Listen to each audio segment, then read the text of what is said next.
नमस्कार, लोकमत राजस्थान में आप सभी का स्वागत है। मैं आपके साथ मोनिका राठौड़ा। ये रुक करते हैं आज की कुछ खास खबरों की ओर। राजस्थान के मुख्यमंत्री भजनलाल शर्मा और हरियाणा के मुख्यमंत्री नायब सैनी के बीच फोन पर वार्ता हुई। दोनों मुख्यमंत्रियों ने आपसी समन्वय से भिवाड़ी जल निकासी की पुरानी समस्या के समाधान पर सहमति जताई है। वर्षों से लंबित ये मुद्दा अब निर्विवाद हल की ओर बढ़ता दिख रहा है।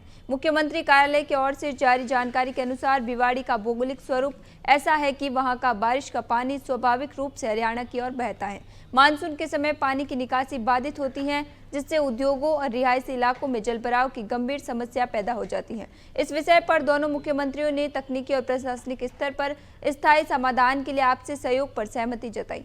प्रवर्तन निदेशालय ने जल जीवन मिशन में 980 करोड़ के घोटाले को लेकर सप्लीमेंट्री चार्जशीट पे जानकारी के अनुसार धन शोधन निवारण अधिनियम मामलों में चार्जशीट दायर की गई थी। इसमें पूर्व पीएचडी मंत्री और अन्य पर आरोप लगाए गए। जानकारी के अनुसार चार्जशीट में ईडी ने कहा है कि पूर्व पीएचडी मंत्री महेश जोशी के सहयोगी संजय बड़ाया के जरिए पैसे ट्रांसफर किए गए।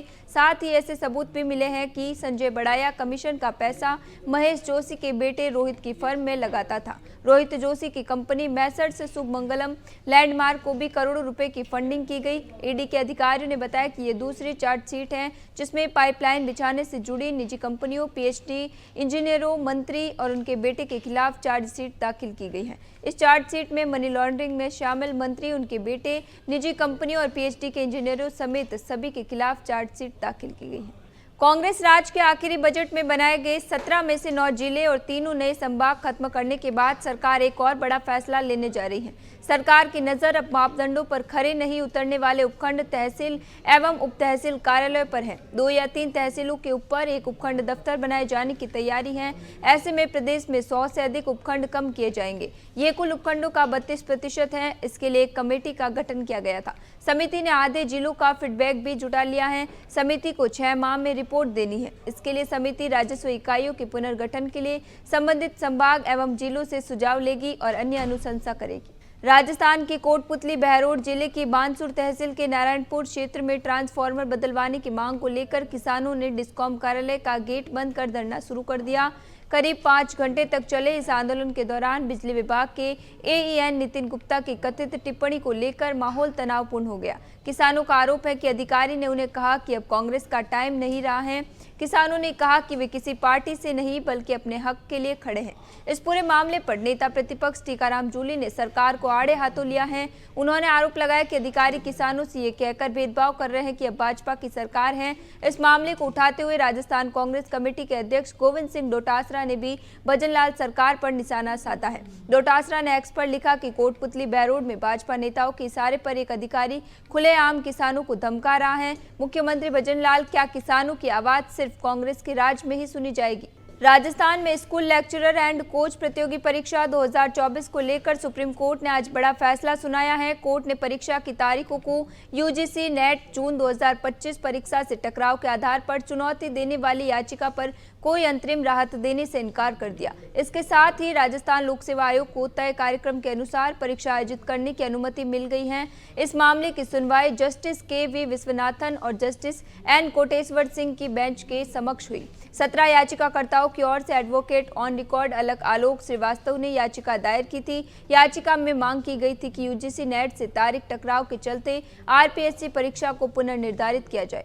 उदयपुर में फ्रांस की टूरिस्ट के साथ रेप का मामला सामने आया है। आरोपी ने वारदात से पहले कैफे में युवती के साथ पार्टी भी की।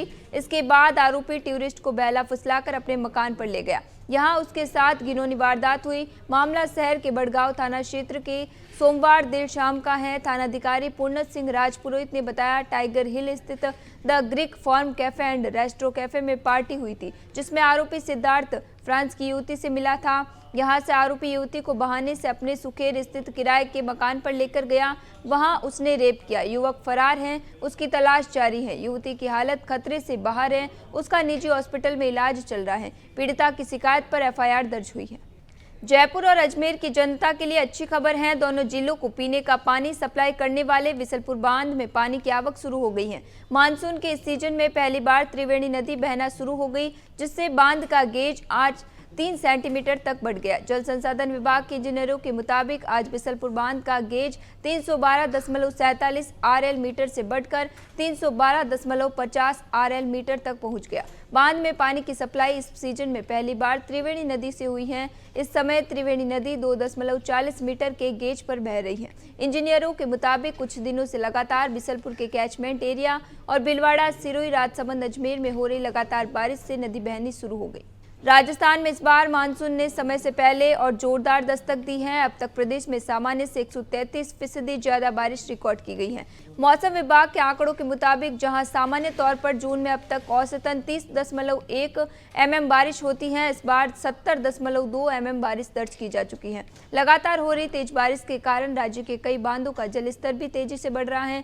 प्रदेश के प्रमुख जलाशयों में अब तक 14% अधिक पानी आ चुका है। कोटा और राणा प्रताप सागर बैराज से जल निकासी की जा चुकी है। वहीं जयपुर के छापरवाड़ा डैम, भीलवाड़ा के मेजा डैम, दौसा के मॉरेल डैम और बूंदी के गुडा डैम सहित कई छोटे बांधों में गेज तेजी से बढ़ा है। मौसम विभाग ने अगले 48 घंटों तक प्रदेश के पूर्वी हिस्सों में भारी बारिश की संभावना जताई है। जयपुर और उदयपुर संभाग के जिलों में येलो अलर्ट जारी किया गया है। फिलहाल के लिए इतना ही, फिर लौटेंगे एक नए सच के साथ। तब तक के लिए दीजिए इजाजत। नमस्कार।